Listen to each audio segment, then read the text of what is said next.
झांकी बा एकरा से अंदर तो अंदर के झांकी बा तो वो अंदर के झांकी बा वो अंदर के झांकी बा। देखिए अध्यक्ष जी हमारे नाराज होके की बात नहीं थे। ना ना ना जबरदस्ती मत करी बात की हमरा के आगे पहले मेरा नाम अनाउंस हुआ। कलाकारों की इज्जत बराबर होनी चाहिए। मेरे नाम अनाउंस होने के बाद आप लोग किसी को स्पेशल सर्विस दे रहे हैं, क्या मतलब है? निशा जी, ये क्या मतलब है? निशा जी सुनिए पहले हमारी बात सुनिए। नहीं सुनूंगी आप मेरी बात सुनिए। पहले आप मेरी बात सुनिए। आप बड़े हैं, मैं आपको कुछ कहना चाहता हूँ, ठीक है? सारे कलाकार गाने वाले उतने अश्लील नहीं होते जितनी फिल्मों में वीडियो में अश्लीलता होती है। हम गाने वाले कपड़े उतार के नहीं गाते हैं, फिर भी आप हमको 10 बार आके टोके। उनको भी आप कह सकते थे बहुत अच्छे अच्छे गाने हैं, जैसे सोचले रहली वैसे धनिया मोर बाड़ी, बहुत सारे भोजपुरी के अच्छे गाने हैं, लेकिन आप तो छलकता करवा रहे हैं। नहीं, गलत बात है। आप अगर अध्यक्ष है तो आपको रुकना चाहिए। हमारा सिर्फ ये कहना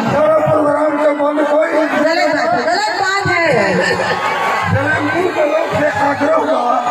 आप लोग शांति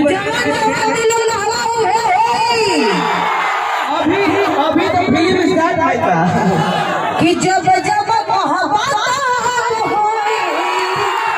अल्लाह भगवान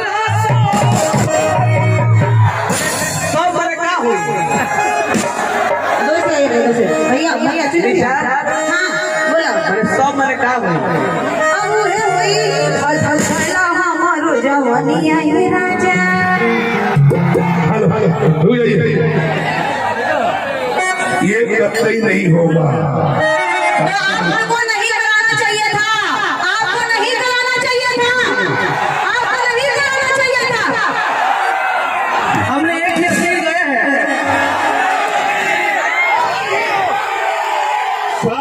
पीछे हो जाओ, पहले जितना जाना बड़ा पीछे होगा, पीछे होगा कि नहीं प्रोग्राम बंद हो गया।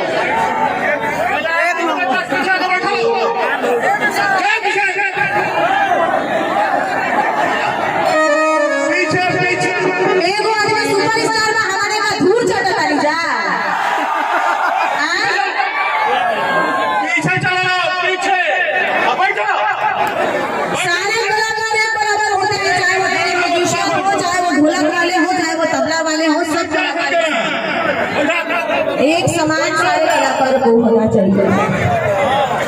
जाए कहाँ गई यार, इज्जत के बात माई बहन के बात करा करे, अले के हीरोइन के घूमता बताओ।